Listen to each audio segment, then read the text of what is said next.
가난한 소녀가 자신의 유일한 보물을 억만장자에게 팔았습니다. 그가 본 것이 모든 것을 바꾸어 놓았습니다. 모든 것은 소피아가 다른 선택의 여지가 없었던 날부터 시작되었습니다. 큰 눈을 가진 소녀가 어둡고 바람이 부는 아파트에서 손을 움켜쥐고 걸어 나오는 모습을 아무도 눈치채지 못했습니다. 소위 그녀는 낡은 반지를 너무 꽉 움켜쥐고 걸었는데 그 때문에 그녀의 피부에 붉은 자국이 남았다. 내 손가락이 얼어붙었어요. 부츠의 구멍으로 차가운 물이 스며들었다. 아침은 그들의 인생 전체처럼 차갑고 기쁨이 없었다. 요즘은 주머니에 동전 한 푼도 들어오지 않아요. 주방에는 비어있는 오래된 주전자가 남아있었고 방에는 그녀는 매일 촛불처럼 녹아내렸습니다. 소희는 어느 날 그가 깨어나 자신을 보지 못할까봐 두려웠다. 소희 길모퉁이에서 멈췄다. 다음은 무엇인가요? 누구에게 연락해야 하나요? 누가 아이에게서 오래된 반지를 사겠는가? 그녀는 지나가는 사람들을 바라보았습니다. 화려한 옷을 입은 남자와 여자, 따뜻하고 밝은 옷을 입은 아이들. 그러다 갑자기 그녀의 시선이 값비싼 코트를 입은 남자에게로 향했습니다. 그는 전화통화를 하면서 자신있게 보도를 따라 걸었다. 얼굴은 엄격하고 진지하며 어깨는 넓고 신발은 비싸다. 소희는 용기를 내어 앞으로 나섰다. 미안해요. 그녀는 조용히 말했다. 죄송합니다. 그 남자는 듣지 못했다. 그녀는 더 가까이 달려가 그의 소매를 잡아당겼다. 그는 돌아섰다. 뭐가 필요하세요? 그 소녀는 떨리는 손으로 반지를 쥐고 그에게 다가갔다. 제발 저희 엄마 약값을 좀 사주세요. 그 남자는 그녀를 차갑게 바라보며 마치 그녀를 무시하려는 듯했지만 갑자기 그의 시선이 반지에 고정되었다. 그는 눈살을 찌푸리며 거의 기계적으로 받아들였다. 반지는 오래되었고 약간 닳았지만 안쪽은 거의 눈에 띄지 않았습니다. 그 남자는 얼굴이 창백해졌고 그의 손은 떨렸다. 휴대전화가 그의 손에서 미끄러져 포장도로에 떨어졌다. 그는 갑자기 소녀 앞에 무릎을 꿇었다. 이 반지 어디서 났어? 내 엄마는 누구야? 그녀는 무서워졌습니다. 이건 우리 엄마의 반지예요. 엄마가 많이 편찮으셔요. 그 남자는 일어섰다.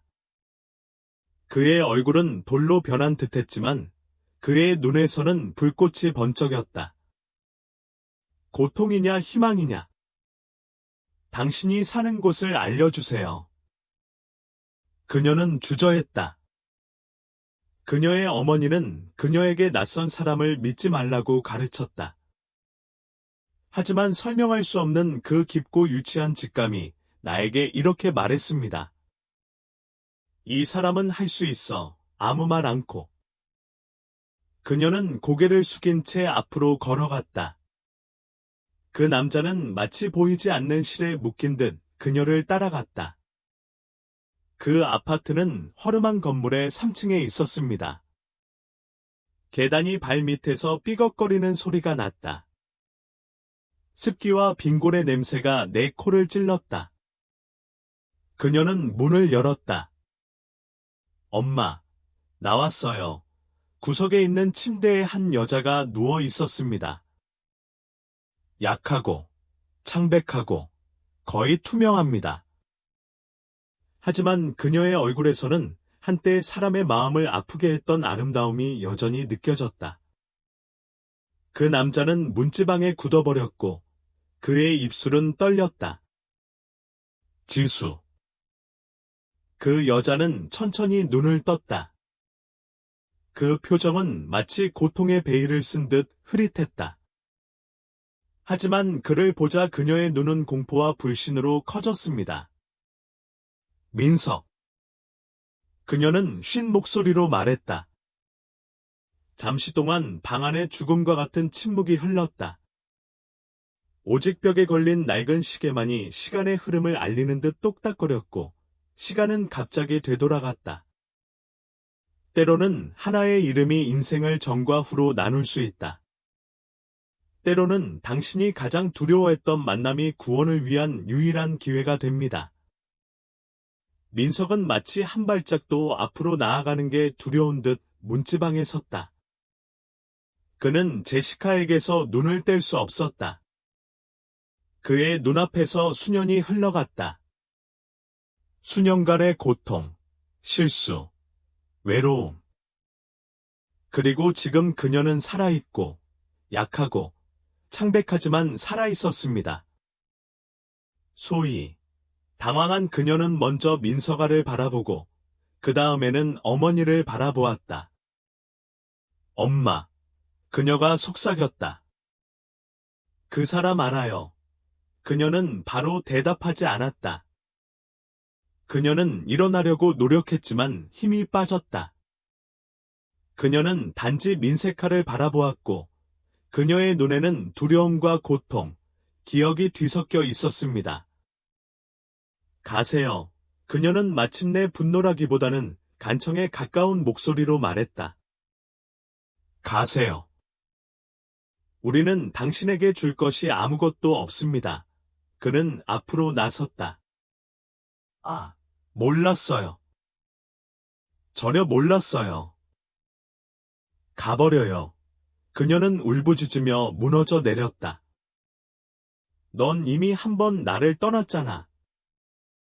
이제 와서 그런 척하는 건 소용없어. 그녀는 두려움에 떨며 벽에 기대어 섰다. 그녀는 그들이 무슨 이야기를 하는지 이해하지 못했지만 지금 당장 엄청나게 중요한 일이 일어나고 있다는 것을 느꼈습니다. 민석 나는 무엇을 해야 할지 모르고 그 자리에 서 있었습니다. 그는 이런 일이 일어날 거라고 예상하지 못했습니다. 그는 오랫동안 이 만남을 꿈꿔왔습니다. 하지만 꿈에서는 모든 것이 달랐습니다. 나는 당신에게 아무런 해를 끼치고 싶지 않습니다. 그는 마침내 말했다. 그의 목소리는 흐릿했다. 저는 그저 도움을 주고 싶을 뿐입니다. 그녀는 돌아섰다. 너무 늦었을 때 도와주세요. 그녀는 심하고 격렬하게 기침을 하기 시작했습니다. 소희 그녀에게 달려가서 껴안고 머리를 쓰다듬었다. 엄마, 울지 마세요. 엄마, 그는 그들을 바라보며 가슴이 철렁 내려앉았다. 그는 인생에서 그렇게 무력감을 느껴본 적이 없었다. 그는 소피아에게 다가가 천천히 무릎을 꿇었다. 이름이 뭐예요? 그는 조용히 물었다. 아니요, 소녀가 대답했다. 그 이름은 마치 칼날처럼 그를 찔렀다. 소희. 그의 어머니는 한때 손녀의 이름을 정확히 이런 식으로 지을 꿈을 꾸었습니다. 소희 씨는 몇 살이에요? 8. 그녀는 조용히 말하며 제시카에게 더욱 가까이 다가갔다. 그는 눈을 내리깔았다. 8년 그는 이 모든 시간 동안 아무것도 모른 채 살았습니다. 당신의 아빠는 누구세요? 그는 자신의 질문이 두려웠기에 물었다. 그녀는 망설이다가 속삭였다. 아빠가 없어요. 엄마는 아빠가 떠났다고 하셨어요. 지수 화가 나서 그에게로 돌아섰다. 만족하냐고? 가버려. 우리 내버려둬. 소년이 일어섰다. 그는 힘으로는 아무것도 이룰 수 없다는 것을 알고 있었습니다. 여기에는 뭔가 다른 것이 필요합니다. 그는 안주머니에 손을 넣어 명함 한 장을 꺼내놨고 낡은 테이블 위에 올려놓았습니다. 혹시 도움이 필요하면 말씀하세요. 그는 말을 잇지 못하고 침묵했다. 제발. 그는 제시카를 마지막으로 한번 쳐다보고 떠났고 문이 닫히는 소리만 남았다. 저녁에 그는 큰 빈 집에 있는 자신의 사무실에 앉아 있었습니다. 그의 앞에는 콘약 한 병이 있었지만 그는 그것에 손도 대지 않았다.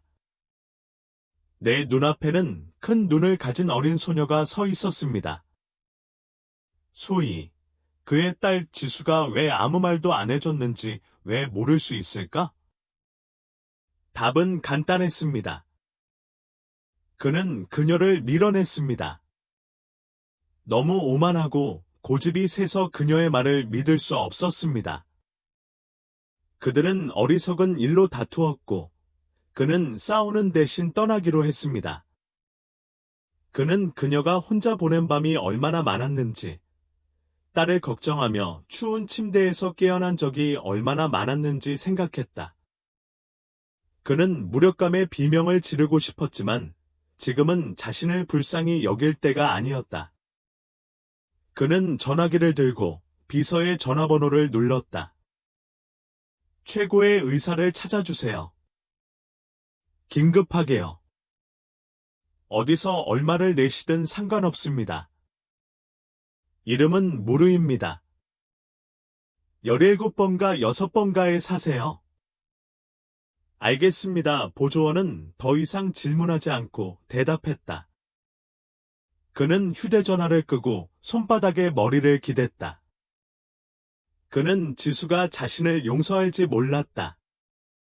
그는 소희가 자신을 받아들일지 알 수 없었다. 하지만 그는 한 가지 사실을 알고 있었습니다. 그들을 구하기 위해 무엇이든 할 것이라는 사실이었습니다. 다음 날, 소희는 엄마 침대 옆에 앉아 손에 오래된 명함을 움켜쥐고 있었습니다. 그 위에는 짧은 글이 적혀 있었습니다. 이름과 전화번호였습니다. 그 이상은 없습니다. 그녀는 불안하게 잠을 잤다. 그녀의 호흡은 거칠었다. 얼굴이 가려져 있습니다. 그러자 소녀는 명함을 보고 생각했습니다. 그가 정말로 돕고 싶어 한다면? 만약 그가 엄마를 구할 수 있다면 그녀 안에서 의심이 싹 텄지만 어머니에 대한 두려움이 더 강했습니다. 소위 그녀는 전화기로 가서 오랫동안 번호를 누르며 숫자를 뒤섞었습니다. 마침내 전화를 걸었습니다. 전화 반대편에서는 빠른 응답이 있었습니다. 설리반이 듣고 있어요. 그 소녀는 거의 속삭이듯 말했다. 소희예요. 도와주고 싶다고 했잖아요. 그는 몇 초 동안 아무 말도 하지 않았다. 그러자 그의 목소리가 확고해졌다. 의사들을 이미 보냈어요. 1시간 안에 올 거예요. 도착하면 문을 열어주세요. 그리고 두려워하지 마세요. 모든 것이 잘 될 거예요. 소희는 그녀를 본 듯 고개를 끄덕였다. 전화를 끊었을 때 그녀의 손은 떨렸지만 오랜만에 그녀의 가슴에 작은 불꽃이 튀었습니다. 때로는 진실을 모르는 게 더 쉽고 때로는 오래된 상처가 더 이상 아프지 않다고 믿으며 사는 게 더 쉽습니다. 하지만 언젠가 진실은 결국 드러나게 되고 그러면 더 이상 숨길 수 없게 됩니다. 정확히 1시간 후에 문 두드리는 소리가 들렸습니다. 그녀는 뛰어올랐다. 그녀는 어머니가 힘없이 누워있는 방을 바라보며 문으로 달려갔다. 문지방에 두 사람이 서 있었습니다. 흰 코트를 입은 남자와 여자였는데 손에는 여행 가방이 들려 있었습니다. 너, 소희. 그 여자가 부드럽게 물었다. 친구분이 보내주셨어요. 도와드리러 왔어요. 소희는 조용히 문을 더 활짝 열었다. 의사들은 즉시 작업에 들어갔다. 그 여자는 재빨리 제시카의 혈압을 측정하고 맥박을 체크하고 팔, 가슴, 눈을 주의 깊게 살펴보았습니다. 위독한 상태예요. 그녀는 동료에게 말했다. 우리는 긴급히 병원에 가야 해요. 우리 돈이 없어. 소희는 벽에 기대며 속삭였다. 걱정하지 마세요. 그 여자는 미소 지었다. 모든 비용은 이미 지불되었습니다. 소희 오랜만에 그녀는 울었습니다. 두려움 때문이 아니라, 고통 때문이 아니라, 그녀의 작은 희망이 이루어지기 시작했다는 사실에 울었습니다. 구급차가 제시카를 데려갔을 때, 소희는 텅 빈 아파트에 홀로 남겨졌습니다. 방 안에는 약품 냄새와 먼지 냄새가 났다. 그녀는 바닥에 앉아 무릎을 껴안았다. 그녀는 무서웠다. 혼자 남겨지는 건 무섭죠. 어머니를 잃는 건 무섭습니다. 몇 시간 후에 문이 다시 열렸습니다. 문지방에는 난쟁이가 서 있었습니다. 그는 손에 큰 가방 2개를 들고 있었습니다. 음식, 따뜻한 옷, 약품이 들어 있었습니다. 들어갈 수 있나요? 그는 물었다. 소희는 고개를 끄덕였다. 그는 조심스럽게 아파트로 들어가 가방을 바닥에 놓았다. 밥을 먹고 몸을 따뜻하게 해야지, 그가 말했다. 소희는 여전히 조심스럽게 그를 바라보았지만 마음속 깊은 곳에서는 그가 다르다는 것을 느꼈다. 길거리에서 지나가다가 돌아서는 사람들과는 달랐어요. 그는 그녀 맞은편에 앉았다. 엄마에 대해 말해줘라고 그는 물었다. 그리고 소희는 어머니가 그들을 부양하기 위해 3개의 직업을 가지고 일했다는 것, 겨울에는 난방이 거의 작동하지 않아서 한 장의 재킷 안에서 잤다는 것, 어머니가 피곤해서 쓰러질 때에도 그녀에게 책을 읽는 법을 가르쳐 주었다는 것, 학교 축제에서 그녀가 소외감을 느끼지 않도록 어머니가 오래된 커튼으로 드레스를 꿰매 주었다는 것에 대해 이야기했습니다. 민석 그는 주먹을 꽉 쥐고 소리 없이 귀를 기울였다. 손가락 마디가 하얗게 질릴 정도로 주먹을 꽉 쥐고 있었다. 그는 죄책감이 마음속에서 커지는 것을 느꼈다. 그는 그 자리에 있어야 했고, 그들을 보호해야 했지만, 그는 그러지 않았습니다.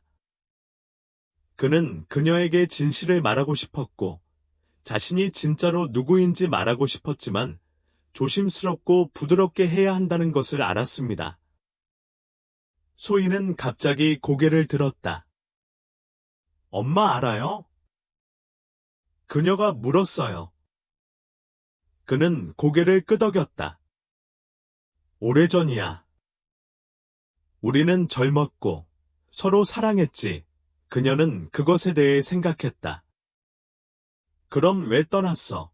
이 질문은 어떤 비난보다도 그에게 더 큰 충격을 주었다.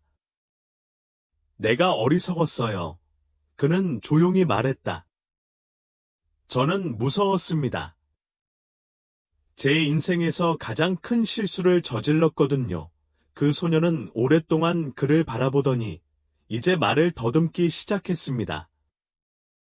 이제 고치고 싶은 거야. 그는 한숨을 쉬었다. 만약 허락하신다면요. 소희는 고개를 숙였다. 방 안에는 침묵이 흘렀다.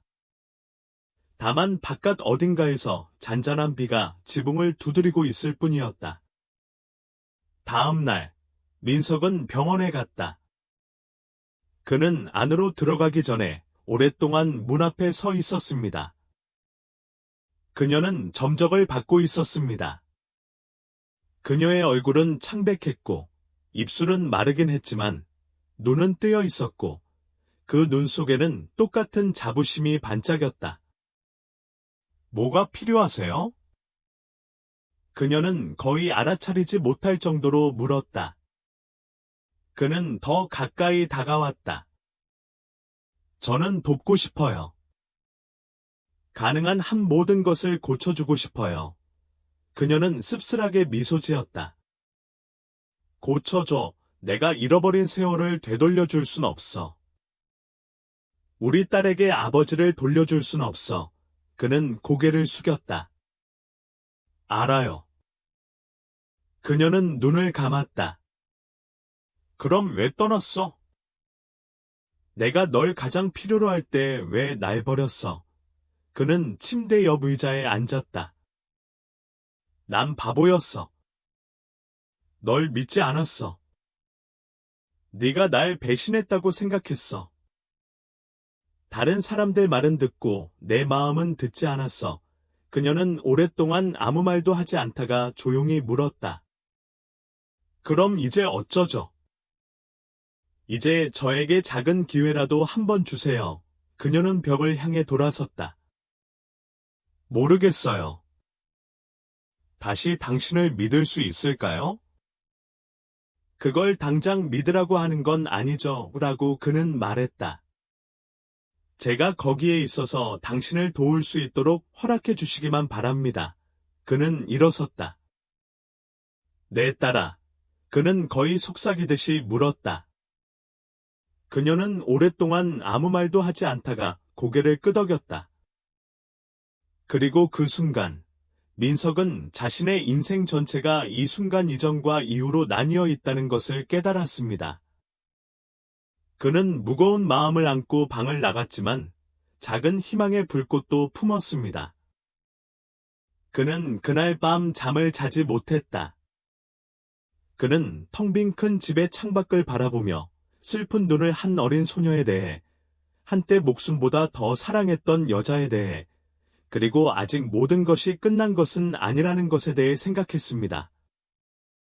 가슴 속에 작은 불꽃이라도 타오르고 있다면 그것으로 진짜 불을 피울 수 있는 기회는 항상 있습니다. 때로는 누군가가 당신을 위해 최선을 원한다고 믿는 것이 가장 어려울 때가 있습니다. 특히 당신이 속는 것이 어떤 것인지 너무나 잘 알고 있다면 더욱 그렇습니다. 며칠이 지났습니다. 제시카는 민석이 찾을 수 있는 최고의 의사에게 치료를 받았습니다. 소희는 매일 따뜻한 스카프와 보온병에 담긴 차, 글자가 불규칙하게 적힌 직접 만든 엽서를 들고 병원에 왔습니다. 엄마, 나아질 거예요. 민석은 가까이 있었지만 한 걸음 잘못 내디디면 모든 게 망가질 수 있다는 생각에 거리를 두었다. 그는 치료비를 지불하고 소피아에게 올가 페트로브나라는 친절하고 세심한 여성을 임시 보모로 제공했습니다. 소희는 이제 하루에 3끼를 먹었고 오랜만에 한밤중에 배고픔으로 깨지 않았습니다. 하지만 신뢰는 즉시 생기지 않았습니다. 어느 날 밤, 지수는 의사에게 자신을 내버려 두라고 부탁했습니다. 그녀는 천천히 침대에서 일어나 창문으로 걸어갔다. 유리창 밖으로 가을 안개가 자욱하게 피어올랐다. 나뭇잎이 나무에서 떨어져 공기 중으로 흩날렸다. 그녀는 오랫동안 거리를 바라보더니 갑자기 울기 시작했습니다. 조용히, 거의 소리 없이요. 하지만 그녀는 두려웠습니다.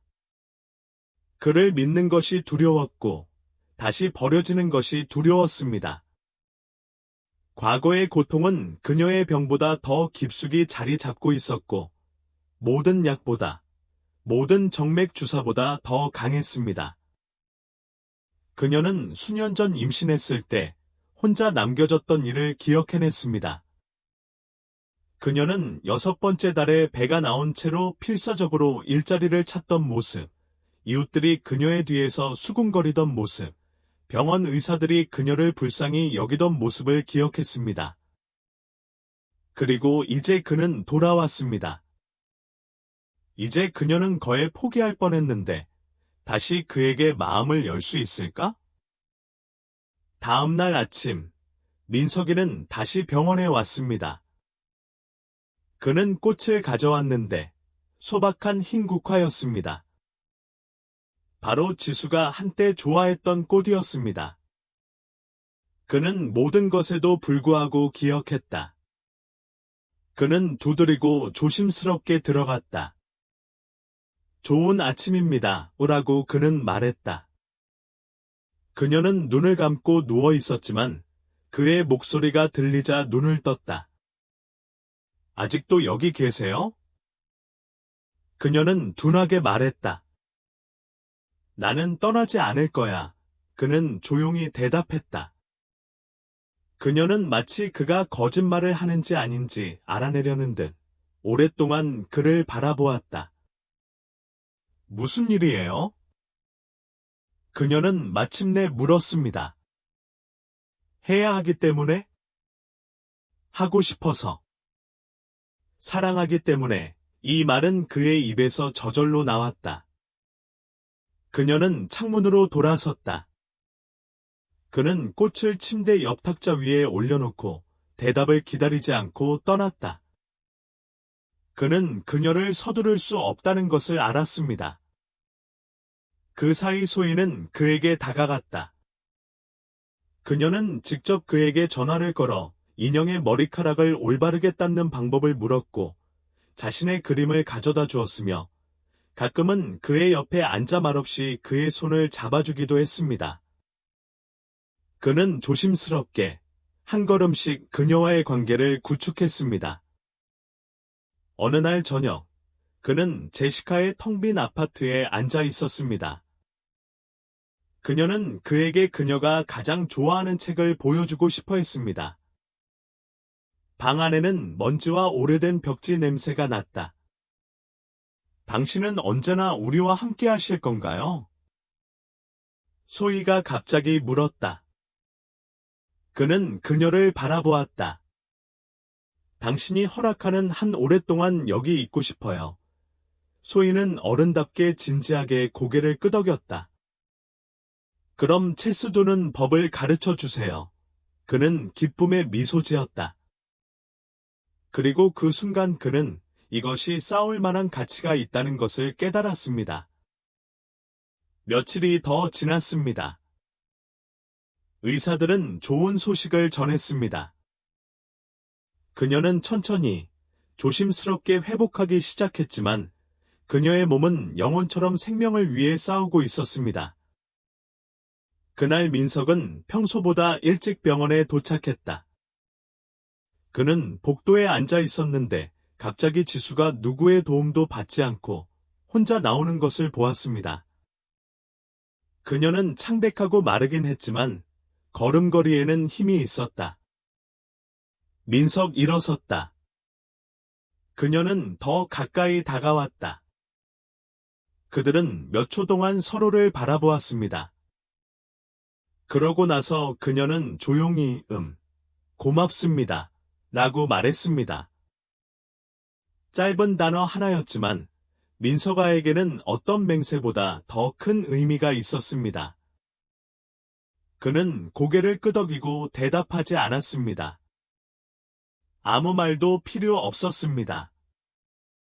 그날 밤, 소희는 처음으로 그를 저녁 식사에 초대했습니다. 그 세 사람은 임대 아파트의 작은 테이블에 앉아 샐러드와 함께 간단한 감자를 먹고 웃으며 집에서 누가 이길지 논쟁하고 서로 이야기를 나누었습니다. 민석이 잃어버렸다고 생각했던 세상이 조각조각 그에게로 돌아오고 있었다. 그리고 앞으로 많은 두려움과 고통, 기억들이 남아 있었지만 그날 밤 그들은 처음으로 그저 가족이 되었습니다. 완벽하지도 않고 틀림없지도 않지만 현실적입니다. 그리고 그것이 가장 중요한 것이었습니다. 행복은 찾아 헤맬 때가 아니라 용서하는 법을 배우고 다시 믿을 수 있게 됐을 때 찾아오는 법입니다. 봄은 예상치 못하게 찾아왔습니다. 어느 날 아침, 소희는 낡은 커튼을 통해 밝은 햇살이 방 안으로 들어오는 것을 보고 깨어났습니다. 오랜만에 그녀는 창밖에서 빗소리가 아닌 새들의 지저귀임을 들었습니다. 그녀는 침대에서 뛰어내려 부엌으로 달려갔다. 그녀는 살짝 흔들리며 난로 앞에 섰지만 누구의 도움도 받지 않고 스스로 아침 식사를 준비하고 있었습니다. 민석 테이블에 앉아 그녀가 빵을 자르는 것을 도왔습니다. 소희는 문 앞에 서서 숨을 참고 있었다. 그녀의 엄마가 요리하고 민석이 농담 삼아 그녀에게 무언가를 이야기하는 이 사진은 그녀에게 기적처럼, 진짜 기적처럼 느껴졌다. 병원에서 퇴원한 후 지수는 새 집으로 이사하는데 바로 동의하지 않았습니다. 민석은 더 나은 지역, 작은 정원이 있는 따뜻하고 아늑한 집을 제안했지만 그녀는 오랫동안 주저했습니다. 그녀는 무서웠다. 다시 누군가에게 의지하게 된다는 건 무섭죠.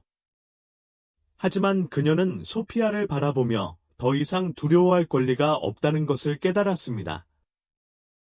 그녀는 더 나은 것을 받을 자격이 있었습니다. 이제 그들은 작지만 밝고 따뜻한 그들만의 집을 갖게 되었습니다. 소희는 마침내 허름한 벽과 부서진 가구에 당황하지 않고 반 친구들을 초대할 수 있었습니다. 지수 도움을 받아들이는 법을 배웠습니다. 쉽지 않았지만 민석은 밀지 않았다. 그는 그저 거기 있었습니다. 인내심을 가지고, 끈기 있게, 조용히. 그리고 그것이 모든 것을 바꾸어 놓았습니다. 어느 날 저녁, 그들은 베란다에 앉아 있었습니다. 해가 지면서 하늘은 황금빛 분홍빛으로 물들었습니다. 소희는 정원에서 놀고 있었는데 새로 온 새끼 고양이에게 뒷다리로 앉는 법을 가르치려고 애썼습니다. 지수 그리고 민석은 침묵했지만 그것은 말이 필요 없는 따뜻한 침묵이었다.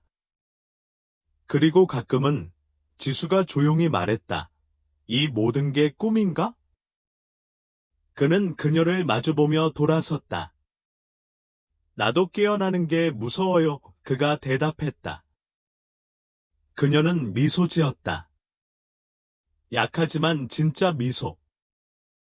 알다시피요. 그녀는 말을 시작하며 망설였다. 저는 아직도 두렵습니다. 모든 것이 사라질까봐 두렵습니다. 내가 여기 있어. 민석이는 간단히 말했다. 나는 어디에도 가지 않을 것이다. 그녀는 아래를 내려다보았다. 용서하기란 어려워요. 그녀는 속삭였다. 용서하고 싶어도 말이다. 그는 그녀의 손을 잡았다. 가볍고 거의 무게감이 없는 느낌이었다. 잊으라고 부탁하는 게 아닙니다. 라고 그는 말했다. 제가 부탁드리는 건 단지 여러분이 함께 앞으로 나아가라는 것입니다. 그리고 그것이 전부였습니다. 그들의 고통, 그들의 과거, 그들의 희망. 봄은 여름으로 바뀌었다. 그녀는 새로운 수업으로 걸어갔다. 이제 그녀는 낡은 오지나 새는 배낭 때문에 놀림을 받는 것을 두려워하지 않았습니다. 이제 그녀에게는 가족이 생겼습니다. 어느 날 학교 축제에서 그녀는 밝은색 원피스를 입고 제시카와 민석이의 손을 잡고 섰습니다. 이 사람이 우리 아빠예요. 그녀는 친구 중 한 명에게 자랑스럽게 말했다. 그는 그녀의 손을 꽉 쥐었고 목에 덩어리가 올라오는 것을 느꼈다. 그에게 이 말은 어떤 용서보다 세상의 모든 부보다 더 큰 의미였습니다. 가을에 민석이는 제시카에게 주말 동안 세만의 짧은 여행을 가자고 제안했습니다. 처음에는 거절했지만 곰곰이 생각해보니 그녀는 동의했습니다. 그들은 라디오에서 오래된 음악을 들으며 고속도로를 따라 운전했습니다.